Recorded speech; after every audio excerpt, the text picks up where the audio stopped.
Todo mundo falando da Amazônia. Amazônia, um monte de país gringo falando assim que a Amazônia está sendo destruída e que nós temos que ser os tutores para garantir que o mundo vai ter oxigênio e uns papos assim. Primeiro, por que esse interesse na Amazônia é tão grande e como que a gente faz para garantir que a Amazônia não seja uma peça política de interesses que não são nossos? Não, aí eu vou dar um kickstart aqui, o Rogério complementa aí, mas o interesse é puramente econômico. Esquece que não tem nada a ver com preservação. Porque se tivesse a ver com preservação, com o futuro, com o meio ambiente, a Alemanha não recomeçava a consumir carvão como se não houvesse amanhã, como eles começaram agora. Isso começa a bigodagem. Sim. É o papo mais vagabundo que existe no mundo, esse papo aí de preservação da Amazônia. É o papo mais vagabundo que existe. São países que acabaram com todas as florestas. Monarca, eu vou dizer uma coisa, vou falar uma coisa para o seu público. Entre 1965 e 1970, os Estados Unidos usaram nas florestas do Vietnã do Sul um desfolhante chamado Tordon 155, que ficou conhecido como agente laranja. Foi o maior crime ambiental do século. Na verdade, o maior crime ambiental da história da humanidade. Vocês que estão assistindo aí, procurem aí Babies Orange Agent. Crianças do agente laranja. Vocês vão ver crianças vietnamitas em potes de formol, porque o agente laranja, ele gera deformidades horríveis nos fetos, horríveis. Algumas dessas crianças sobreviveram. Não tem cirurgião plástico no mundo que dá jeito nas deformidades advindas do uso do agente laranja. Você tem uma base. As vítimas do agente laranja no Vietnã são piores que as vítimas de Chernobyl. É uma história de sofrimento que a mídia não gosta de contar, mas é uma história de sofrimento pavorosa. E essa mesma gente, o seu John Kerry, que era oficial da Marinha Americana, tá? Que fazia a proteção com barcos torpedeiros no rio Mekong, tá? Dessas tropas que aspergiam agente laranja, que vem aqui agora falar esse negócio. Esse cara que hoje está financiando o ONG aí, que paga de Tem gente que vai procurar. Tem gente que vai procurar aí, ele. Olha as deformidades, pessoal. Isso aí, ó. Isso é a democracia dos Estados Unidos. Isso é o tio Sam. Isso é o tio Sam que vem aí. O maior crime ambiental da história da humanidade. Porque não para de nascer gente com essas deficiências. Não para de morrer Hiroshima gente. e Nagasaki, né? Foi muito pior, Rogério, porque isso vai ficar anos no solo. Inclusive, Sim. Americanos morreram. Sim. Inclusive, americanos. Então, eu penso, essa gente que vem pagar moral pra nossa Amazônia tem a dó, cara. Olha, eu concordo em gênero, número e grau. Eu diria o seguinte, que se eles pedissem para que a Amazônia brasileira, inclusive o John Kerry recebeu aí uma líder, uma pretensa líder, que parece que é até candidata a deputada. Ele ganhou medalha no Vietnã. Se eu quiser falar com o John Kerry, se eu pedir uma audiência com o John Kerry, será que ele me atende daqui 20 anos, daqui 10 anos? Eu acho difícil. Agora, ela foi atendida no dia seguinte de um evento importante, que foi a morte daquele britânico e daquele indigenista, aquela tragédia aqui na Amazônia. Ela foi atendida no dia seguinte. Né? Uma coisa assim de um nível de celeridade, o nível, até pela linguagem corporal, né? Eu sou uma pessoa muito atenta a essa questão da linguagem corporal. Ele ouvia com um nível de interesse, ou de proximidade, ou de apropriação absurdo, né? Quem que é essa menina, hein? É uma candidata a deputada, eu prefiro não citar o nome dela. Depois você me fala, então, que eu tô curioso. Foi recebida aí, atua nas ONGs, atua nessa... Conseguiu, deve ter muita amizade com ele, muito apreço, né? Porque para ser recebida assim de uma forma, uma pessoa que deve ter uma agenda importante aí. O que eu acho em relação a isso, tá? Eles não têm moral porque eles não preservaram as florestas deles. Uhum. Eles não têm moral porque eles dizem defender a agenda de minorias que, na realidade, eles acabam concorrendo com as atitudes deles para prejudicar. Porque o que existe, por exemplo, em relação à mineração na Amazônia, que tanto se fala, que tanto se propaga, que tanto se propala por aí, é o seguinte... Esse contrabando, essas, por exemplo, pedras que aparecem aí de repente em Amsterdã, que aparecem de repente em Londres, acontece isso e eles fazem sistematicamente uma campanha para que a gente não fale na regulamentação da mineração na Amazônia, porque eles dizem que querem proteger as populações indígenas.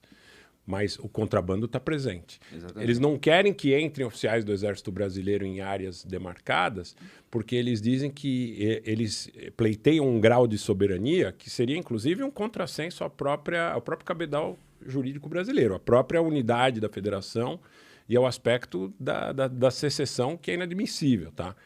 O ex-ministro Aldo, ele disse isso em mais de uma oportunidade, que ele teve em mais de uma oportunidade, uma vez ele esteve presente, inclusive fisicamente, oficiais do Exército Brasileiro, ele era deputado, não foram autorizados a ingressar em determinadas áreas porque eram áreas indígenas. Quem estava lá dizendo para eles que eles não podiam entrar eram representantes de ONGs estrangeiras. Entendi. Tá? Então, é grana. De novo, é a mesma história que a gente estava falando em relação ao conflito da Ucrânia. É grana. Esses caras querem o ouro, o minério, o petróleo. No Rio Javari, por exemplo, na fronteira do Rio Javari, do outro lado da fronteira, ali é muito próximo, né? O Peru, depois também está próximo, relativamente próximo da Colômbia.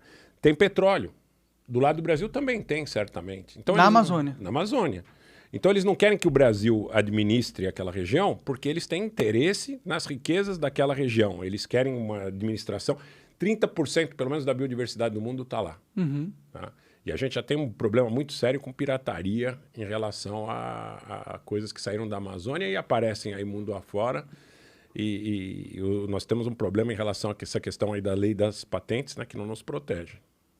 Essa é uma questão que precisa ser suscitada.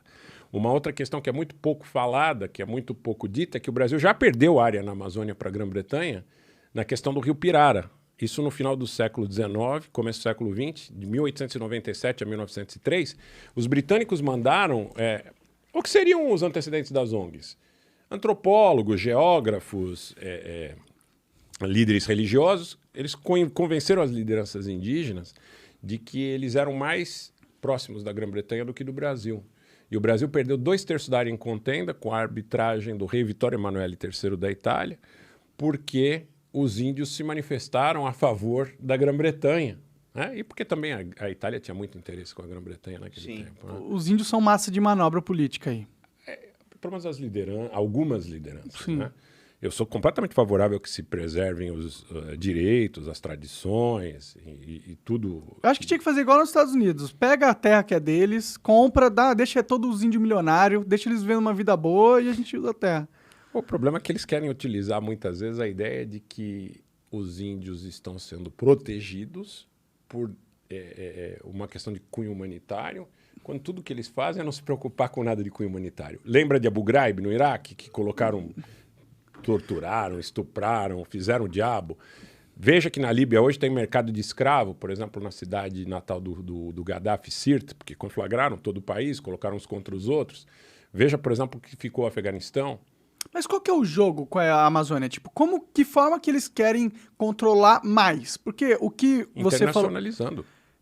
Do tipo, falando agora, a Amazônia responde pelas essas leis da ONU aqui, então... É isso, Monark. Pensa no seguinte, olha, eles primeiro vão dizer que o Brasil não sabe cuidar. Uhum. No segundo momento, eles vão... demonizar a gente. Todas as É a tríade aí que o comandante Robinson bem apropria. Primeiro demonizam, depois sancionam e depois, por último, há um aspecto de ingresso eventualmente até operacional. Porque eles precisam legitimar o ingresso operacional perante a opinião pública, inclusive até do próprio Brasil e alguns setores da própria comunidade, da própria sociedade brasileira. Sim. Eu temo, tomara não aconteça, que algum governo brasileiro em algum tempo possa ser seduzido a se nós não tivermos uma consciência política disseminada, a inclusive convocar essa gente para vir para cá. O que seria um absurdo, né? O que seria, ao meu ver, um crime de lesa pátria. Chamar e dizer, olha, venham aqui nos ajudar, porque realmente a gente tem muita dificuldade para cuidar da Amazônia. Uhum. O que eles querem, não necessariamente é uma ocupação extensiva a nível físico, mas é uma apropriação dos bens.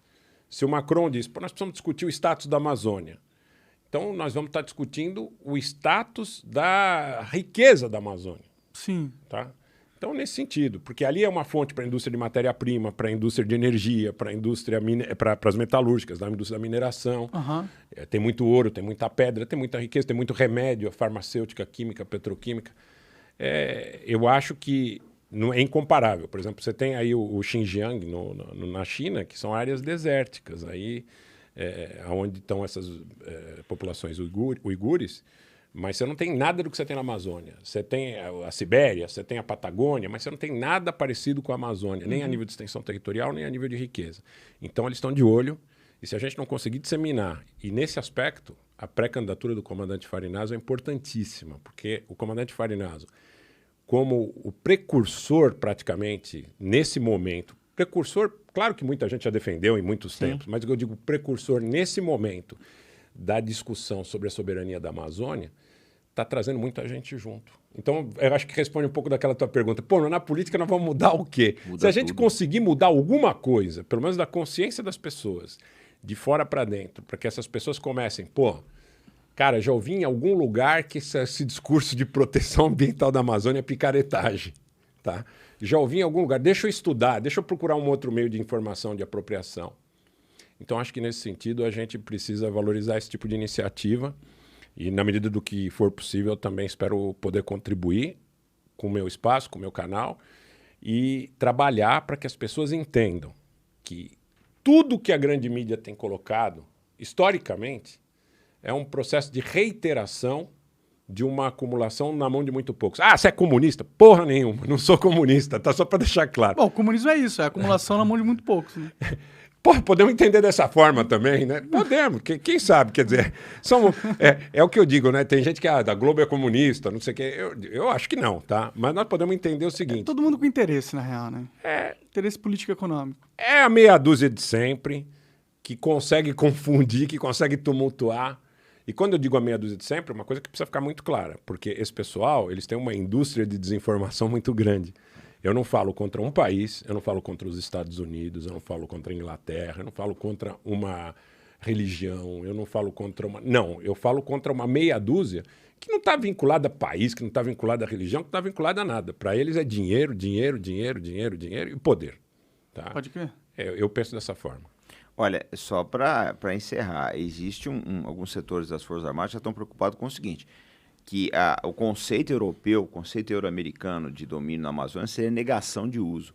Então, eles não colocariam tropas aqui, mas criariam uma situação internacional de leis supranacionais aí que negariam o acesso dos brasileiros à Amazônia. Então, vão tentar isso de tudo quanto é forma. Quem atrapalhou essa gente foi o Vladimir Putin, que eu preciso lembrar uma coisa. Dia 13 de dezembro de 2021, os governos da Nigéria e da Irlanda propuseram uma lei associando mudanças, uma resolução da ONU associando mudanças climáticas à segurança internacional. Uhum. Foi aprovado por centenas de países, só que a Rússia barrou no Conselho de Segurança Nacional. Então, dia 13 de dezembro de 2021, a Rússia efetivamente salvou a pele do Brasil. Não porque ela tivesse interesse do Brasil, que ela viu o problema da Sibéria. Uhum. Mas o que eu quero dizer é o seguinte, essa mudança de ordem internacional, ela pode favorecer muito a soberania brasileira na Amazônia, se a gente souber trabalhar. E um contrário senso, se os russos eventualmente perdem essa batalha, se o governo do Putin cai, se a Rússia, não precisa nem ser dividida materialmente, mas se o governo do Putin cai e se entra um Zelensky em Moscou, aí acabou. Tentaram, né? Aí a hegemonia ocidental vence. Aí eles vão lá, uma resolução no Conselho de Segurança da ONU, que tem 5 países que têm poder de veto, China, Rússia, Estados Unidos, França e Grã-Bretanha. E aí o que eles vão dizer? Olha, o Brasil está infringindo a legislação ambiental na Amazônia, nós precisamos sancionar o Brasil, nós precisamos tomar uma atitude. Quem que vai segurar essa onda do Brasil? Então, nesse aspecto, a postura do governo Bolsonaro é interessante. Sim, ele está sendo inteligente. Está sendo inteligente. Mundo. Não está entrando na onda da sanção contra a Rússia, não está tomando partido também para romper relação com os Estados Unidos, com a Grã-Bretanha. Ou seja, nós fazemos negócio com quem... Com todo mundo. O interesse brasileiro que tem que estar... Nesse aspecto, a mudança que houve recentemente no Ministério das Relações Exteriores foi positiva para o Brasil. Foi muito importante. O Carlos França tem uma posição boa. A favor dos interesses nacionais. Então isso, ó, você vai comprar da Argentina, você vai comprar da Venezuela, o que muitas vezes era dito na campanha de 2018, que a gente não podia ter um alinhamento ideológico, e eu concordo que a gente não tem um alinhamento ideológico, mas também não podia ser levado para o contrário senso, porque aí nós só vamos fazer com quem esse governo tem alinhamento ideológico, com quem o outro tem, não. Vamos fazer com todo mundo. Sim. Né? Quem tiver negócio melhor para fazer, nós vamos fazer. Pode crer. Que é a relação dos países. Pode crer. Nossa, esse negócio da Amazônia parece muito importante. É importantíssimo. E muito complexo também, É né? importantíssimo.